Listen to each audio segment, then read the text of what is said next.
I am Ed. Today I'm going to be installing a Harbor Freight Apex 5500 winch onto my Honda Pioneer side-by-side. This is a 2002 model. It is a 1000-5, which procedure should be relatively the same for any of the newer models past this as well, and as well as the 700 series. So let's go ahead and get started.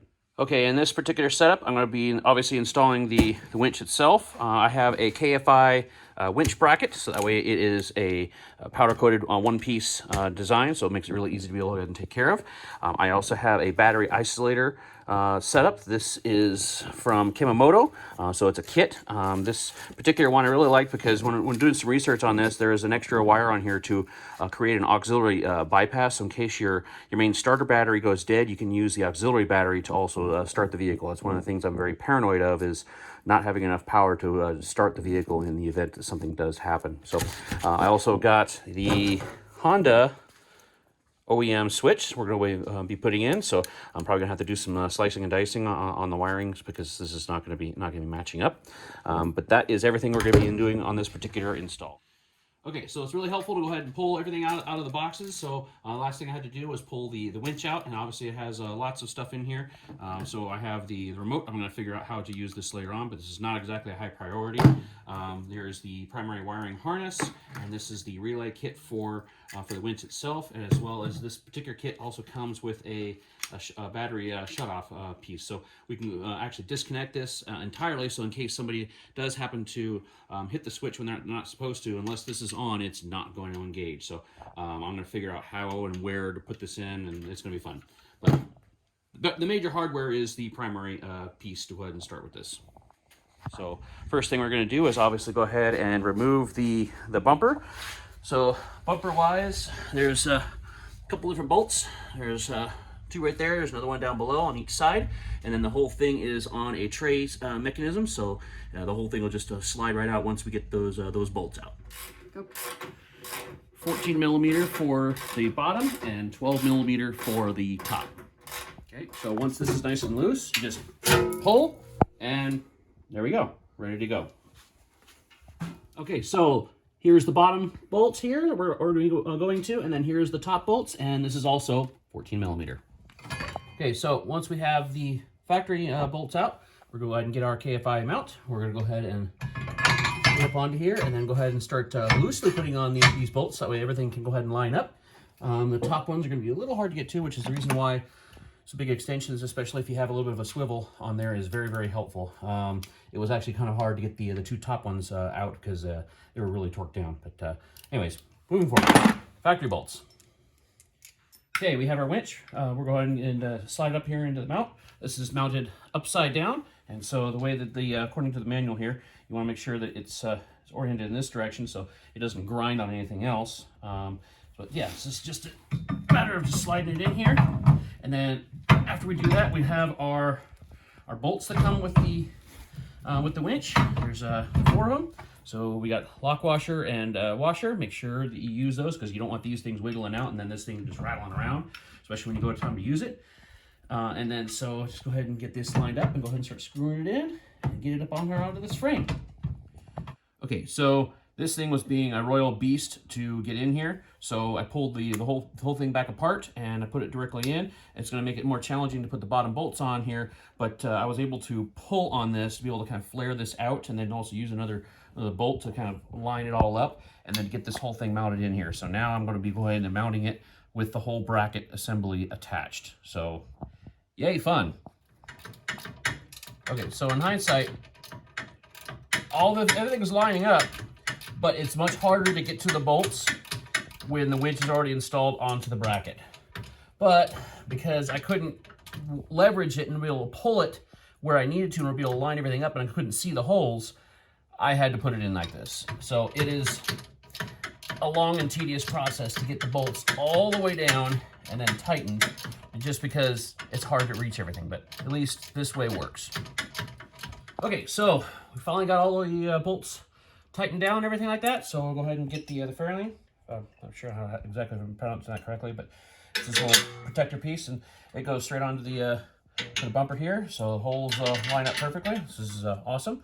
So I'll just go ahead and get this tightened down, and then we'll go ahead and put the bumper back on, and then we'll also obviously work on the wiring right after that. Okay, so we're all mounted on here, and got all the bolts tightened down for the bumper. We can go ahead and put this in free spool mode, and we can go ahead and pull this guy out.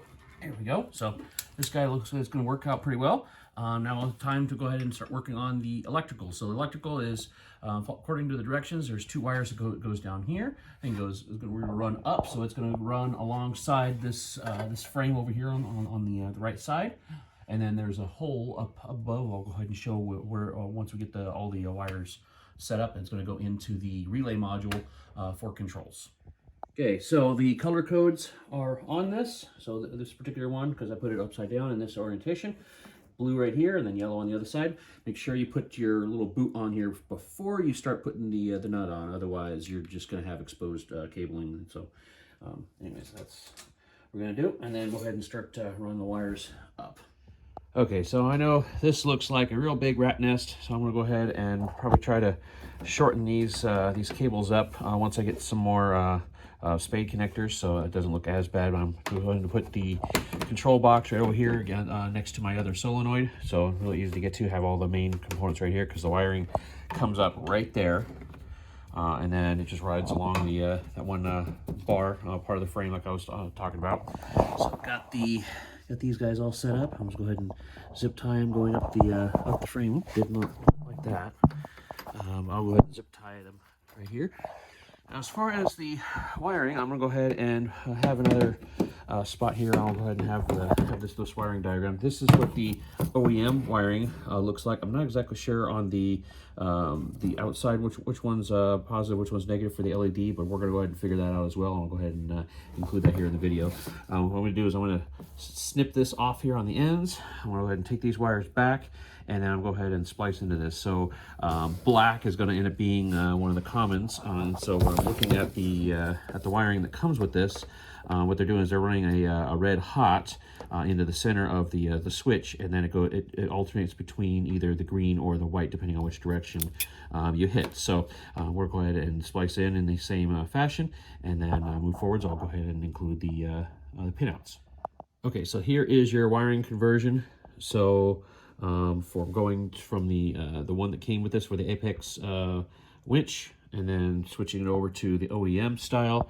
So your black, that is going to be, that's going to be a ground for us, and that's going to go to the white with blue stripe, because that one is the minus for the LED that's inside the switch.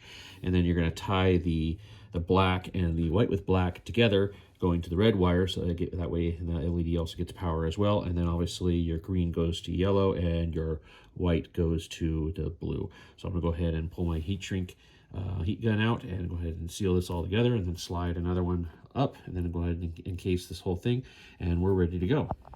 Okay, so now that we have our OEM switch wired up, ready to go, and we can go ahead and disconnect the connector that goes into the rest of the harness. It makes it really handy to be able to work with. I'll go ahead and come in here. I'm gonna go ahead and grab my screwdriver and pop this out, and then I'm gonna be working the rest of the wiring for getting this switch right here.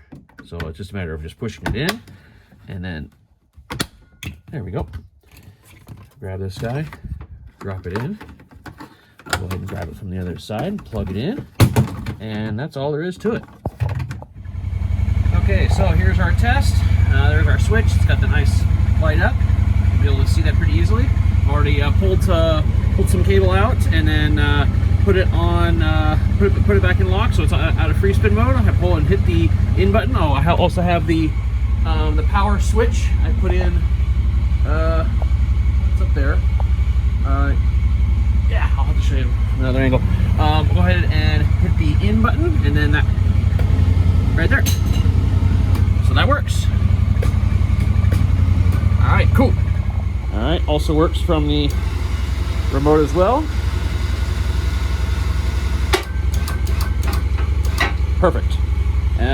I'll go ahead and probably mount this into the glove box or something like that. So this is the switch. I did go ahead and put that in here. So if you turn this off, you can hit this, and the relay kicks on, but it just doesn't send the power down to the winch. So this is that's a shut off switch to cut off the power for that. So again, I'll go ahead and clean this wiring up, but as far as this is concerned, we are ready to use this thing for right now. So yeah. Okay, hindsight recommendation. Do recommend go ahead and hooking up the LED light for the switch. The reason why is because if you do any night riding at all, for example, at least you'll be able to reach over and be able to find the switch. Obviously, this is easy to find when it's lit up, but what you can also do is you can also find your other switches. So the one you know right next to it is going to end up being your shifter selector, versus the next one is going to be your headlights. So it'll be easier to be able to navigate when you can actually see, at least have something to navigate from. I have another video for a little LED, little light to light up the other ones at the bottom, and this is just a problem with the stock switches. So again, night ride, I do recommend hooking that up. Just it's so much easier to be able to find everything. Okay, so real quick, I just want to go ahead and show how I rearranged all the wiring to get rid of that whole rat nest that you saw earlier.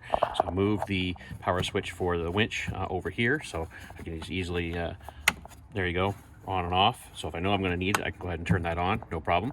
And so I put the winch piece right here. I didn't see some sort of post that says that this spot was actually originally intended for the winch control. You can tuck it up underneath here, and so I want to say it up under here. It's you pull these tabs out, you drop the screws for the door, remove the whole door off. There's more of these little pop tabs, and then there's this little open cavity right back here. You can put it right there, but you would have to drill partly into the frame or be able to get it to mount. And so if you didn't trim the lines could run all the way up, and then go ahead and connect it there. And so it's one less thing up on the front area. But I did not go do that because I was a doofus. I trimmed the lines early, and then it wasn't long enough to run all the way up there. I trimmed and cleaned up and tried to make sure it wasn't a rat nest. So we get our power from our auxiliary battery. So this is a nice gel cell battery. I'll put a link down below for the battery I'm using here. So I got the line coming in, and that's right. Actually, it routes around here, and that's how we get power to the relay. And then the ground line. Sorry, that's ground line. The power comes through this guy, and then it routes back up here and connects in. So yeah, there's there you go, ground, and then power is from this side. I did also install a battery isolator, so I can go ahead and charge both of these. I'll go ahead and probably have a separate video describing how this is laid out exactly and why. So that is all there. Oh, I also moved my stinger over here because there is a spot that's over here that's a lot easier to get to, considering I mounted this guy over here on the side. So this is all set up, ready to go, and nice and clean. Okay, so this was installing a Apex winch from Harbor Freight. This is the 5500 long drum. So hopefully this was helpful. I have all the links and descriptions down below for everything that involved in this. Hopefully it was helpful, and if it was, please hit the like and subscribe buttons, and happy riding.